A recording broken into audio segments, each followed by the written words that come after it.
What is happening, people? We are Tottenham TV here. Day 8 of the World Cup. My brother Simeon is back from his holiday in Portugal. How was it? It was absolutely great. You know, buzzing from the what's called the fan park when Portugal were playing. Absolutely great. Lisbon was buzzing. Fortunately, the game wasn't so great, but you know, I had a great holiday and back into the thicky action. Absolutely looking forward to it. Where's the suntan? Of course, suntan. What do you mean? Do you? Yeah, of course. No, you don't. Tan line, mate. Tan line. You're going to have to put up with his ugly mug for the weekend because I'm going to be away for the weekend. Amsterdam. Yeah, I'm going to Amsterdam for the weekend. Unfortunately, Holland aren't in the World Cup, so I don't have a fan park to go to. But anyway, let's get into it. First game of the day was Denmark. I'm sure you'll find somewhere to go. First game of the day was Denmark against Australia. Our very own Christian Eriksen scoring in about, what was it, 5 minutes? Yeah, we finished Denmark 1, Australia 1. And Denmark actually struggled, I thought. To be honest, I didn't watch too much of the game. I was on the plane, but I saw a bit of the second half. And from what I saw, Denmark was struggling. And if anything, it was Australia at the end of it, pushing for a winner. But did you see the VAR incident? It was another VAR incident in this game. Yeah, what did you think of that? To be honest, I think VAR called it wrong. Yeah. I think exactly it wasn't clear. I think it wasn't clear. Again, I thought the header was too close to the hand. And I thought maybe you can argue it was an unnatural position, but the guy's jumping around, he's trying to win a header, and he now has to worry about where his arm is now and all that stuff. Like, you got to give some leeway, and I think the original decision wasn't to give a penalty. I think if the original decision was a penalty, maybe you can say okay, whatever. But given that he hasn't given a penalty, you can't just look at VAR and say and that thing overturns it, in my opinion. Yeah, I agree with you. Basically, I thought VAR was working really well at this World Cup until the England game, and then since the England game, we've seen a couple of wrong decisions. England game was a disgrace. That was a disgrace. But absolutely, yeah, that was a little. But I thought Denmark could probably feel a bit hard done in that sense. It was a lovely goal by Eriksen. I don't know if you saw it. Beautiful goal. How can I not see it? Christian Eriksen scores within 5 minutes. I'm going straight on to see that. Lovely little layoff from Jorgensen and a lovely half volley from Christian Eriksen. You know what? It was a great goal, but I didn't think Eriksen was too good for the game. I thought he was pretty poor throughout. I didn't see too much of it, to be honest. I only saw the second half. Yeah, so apart from the goal, he basically didn't do anything else. Yeah, well, that's the whole thing with Denmark. They're kind of like, everything revolves around him. So always the focus is going to be on him. So anything he can do makes it even more miraculous, in my opinion. But that leaves kind of Australia with 1 point, Denmark with 4 points, and France with 6 points, and obviously Peru on 0 points. So Peru out, and obviously, so France beat Peru by a 0-0. Another lucky performance, I thought, from France. They got a really lucky goal again, probably the third lucky goal they've got this tournament, and they saw out Peru, who just failed to trouble Lloris at the end of the day. A nice clean sheet for him. Well, France's. Was France's goal that lucky? I thought Giroud lobbed it on. It should have been Giroud's goal. No. It was. They did well. Pogba did well to win it back in midfield. He plays it through to Giroud, has a shot on goal. It deflects off a defender, loops over the keeper, then falls straight into Mbappe for a tap-in. Oh, I thought I only saw the goal once, but I thought it was a Giroud lob, and Mbappe just stole it. No, that was a deflection, big deflection. But France are not looking good. And again, they didn't look good. It was a very odd decision by Didier Deschamps to play Matuidi left wing today. Given all the talent they have, Lamar, Dembele, Toivan, some great players there. And he decided Matuidi was the one who was going to play left wing. And they looked a bit disjointed going forward. You know what? You got a team like France who have played poorly 2 games and got 6 points. Yeah. You got a team like Peru, who have played really well, I thought, in the last 2 games they've played, and now they've got 0 points. Really unlucky to be going out this tournament. They've shown some potential. They've played quite well, but at the end of the day, they missed a penalty against Denmark, missed a whole host of opportunities, and you don't take these opportunities at this level, you get punished. And unfortunately, at the end of the day, they got no goals in the past 2 games, despite how well they played, and they're going to be heading out. I don't know if there's anyone who's impressed you for Peru. Maybe you were looking at Spurs, probably not. Maybe Quaver looked decent. But yeah, you know what? He didn't play too well today, but I like the look of the striker, Guerrero. He's a bit old. I know he's old, but he's a good player. He's decent. No, I'm not saying for Spurs, but I like him as a player. It's a shame Peru going out, but yeah, France, plucky performance, just about scraping over the line. But a clean sheet for Lloris. Yeah, clean sheet for Lloris. That's points for my fantasy team. France captain. So that leaves them top of the group. So Denmark, I believe, So Denmark play France in the last game. Yeah. And they need at least, I think if they draw that game, they're through. Yeah, so if France can beat Denmark and Australia can beat Peru, then I think Australia can go through.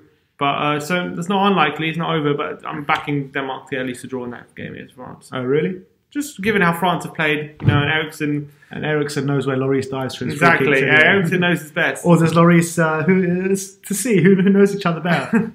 It'll be interesting, but I'm looking forward to that one. So last game of the day was the big game of the day. Argentina played Croatia. The big shock of the day as well. Yeah, it finished Argentina 0, Croatia 3. Absolutely diabolical from Argentina, I thought. I thought Croatia fully deserved a 3-0 win. I thought they were pretty much better throughout. I know it was 0-0 at half-time, but Argentina couldn't get going. And I thought their attack was completely disjointed. They couldn't put two passes together most of the time. And at the back, it was an absolute calamity. Yeah, I didn't see the game because I was out, but I saw Modric goal, which was absolutely class. And the first goal as well, Rebic. What was the keeper doing? Caballero, the defender plays back to Caballero. Any other keeper just boot outfield. He tries a little dink lob to try and find the defender again, like he's playing for City or something. And he scuffs it up so badly that it falls straight to Rebic and he volleys it straight in. Absolutely shocking. But I have a bone to pick with the manager because what is he doing with that selection? Dybala's on the bench, Benega's on the bench, Higuain's on the bench, Di Maria's on the bench, even Biglio, who's probably one of their best centre mids, also on the bench. What is he playing at? And it's a must-win game as well. Absolutely must-win game, and he's playing these people like Meza and Acuna and who else is he playing? There was a few other like who else is he playing? There was Meza, Salvio on the right. Enzo Perez in the middle. Why is he playing this? Why is he playing this team when he's got such good talent on the bench? Unbelievable players. It's got to be a system where you can fit these unbelievable talent in. I know he played them in the first game. And like you said on paper, well, you said to me before, on paper, Croatia actually looked the better side. Yeah, I'm saying, I'm looking at the team before. Everyone's saying, oh, Argentina have a really good team around Messi. No, Messi should be doing better with that team. I'm looking at it, I'm like, he has Aguero with him. Other than that, I don't see any other player in that team. He's got an ageing Mascherano and Otamendi. Name me one player in that Argentina team who would get into the Croatian team today. No, I don't think any of them.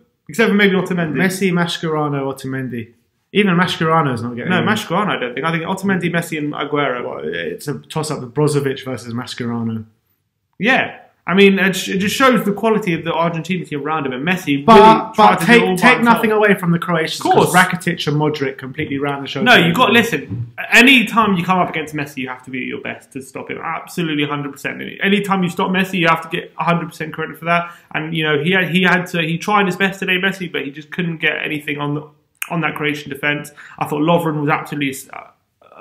amazing, astonishing. I thought he had a great game at centre-back, but I thought the game was really won in midfield with Modric and Rakitic bossing it in that centre, and what a goal that was by Modric again, 25-yard, and they wrapped it up later with Rakitic a tap-in on the counter, but really, really disappointed with Argentina, and they're in trouble now. Really big trouble. But anyway, let's get the thoughts of our good friend Rad from the UAE Spurs Supporters Club. He's a big Argentina fan, so let's see what he had to say. Hi, my name is Rad. I'm from the official UAE Spurs Supporters Club here in Dubai. Many thanks, first of all, to our friends at WeAreTottenhamTV for the chance to review the shock result of the evening, really. Argentina 0, Croatia 3. Totally unexpected.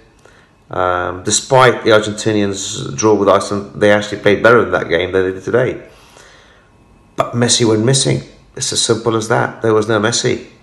I'm not sure what the reason was, but there was no cohesion.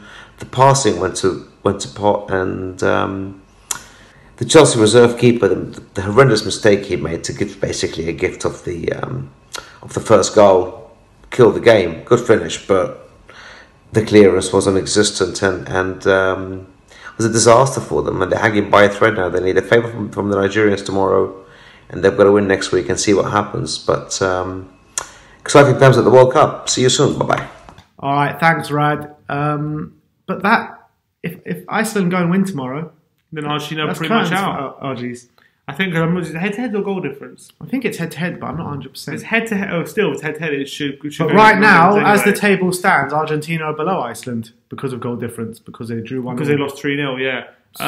So if Iceland win against Nigeria tomorrow, it's big trouble. Even if they get a draw, It's also not great for Argentina because Argentina will then need to beat Nigeria and hope Iceland don't get anything from the Croatia game. So it's going to be a tough ask now for Argentina to get through that. They probably got hope for a draw tomorrow between Iceland and Nigeria to really have a foothold in that group. But otherwise, Messi could be heading home early. Yeah.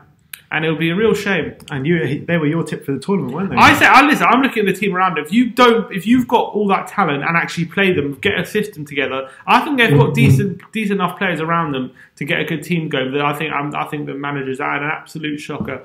Why is he playing the team again? Before the tournament for Iran to go further than Argentina? Yeah, probably being honest. But it's ridiculous. Why is he playing the team he's playing? Just so much talent on the bench. I know he started most of them against Iceland and they struggled, but at least, against Iceland they had quite a few chances. Mm. They might have struggled in the game, but this game they were diabolical, absolutely horrendous, and they deserved to have lost 3-0. Croatia were far the better team. Well, let's have a look at the games tomorrow.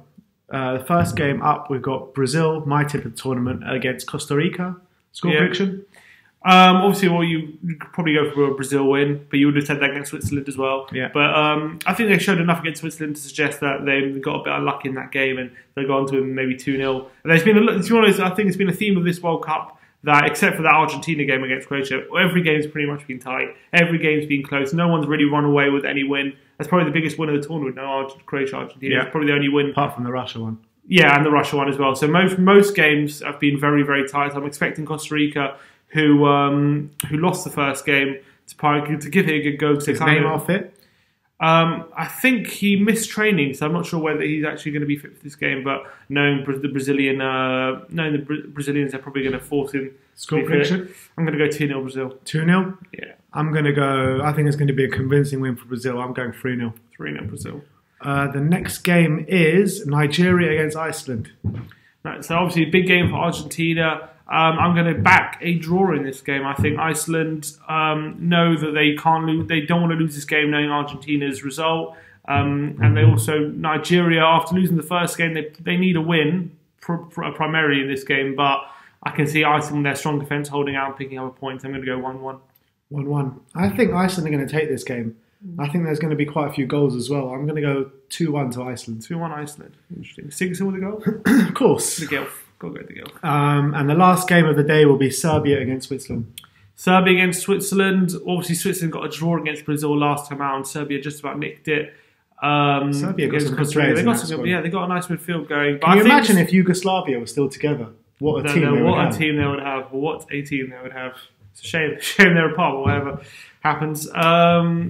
I'm going to go for a draw in this game as well. I'm also going to go 1-1 again. I think Serbia and Switzerland are going to have character. They're going to cash each other out. Two very solid teams who both can't afford to lose. So I'm going to go 1-1. Yeah. So obviously Serbia won their first game. Switzerland drew. I'm going for. I like the look of Switzerland, but I also like the look of Serbia. I think a draw is probably a fair result. I'm going to go 2-2. 2-2. Yeah. Get some goals in. I hope so. Yeah, and I think Shaqiri's going to get on the score sheet. Well, he scored probably the goal of the Euros, didn't he? That overhead kick from the 25 yards. He's got pedigree in international tournament. Why not? Would you take him at Spurs, Shaqiri? I'll take him off the bench. I think he'd be a good impact player. He's apparently got a release clause of 12 million. Yeah, I'll take him. Obviously not to start every game, but I'll take him as a squad player. Yeah, could be a decent squad player, but probably end up getting rid of. That means getting rid of one of Lamella or Lucas. You would think. So probably not then. So that was your daily World Cup roundup. Put in the comment section below what you think the score is going to be tomorrow. Hit that like button, hit that subscribe button, hit that share button, and as always, come on England!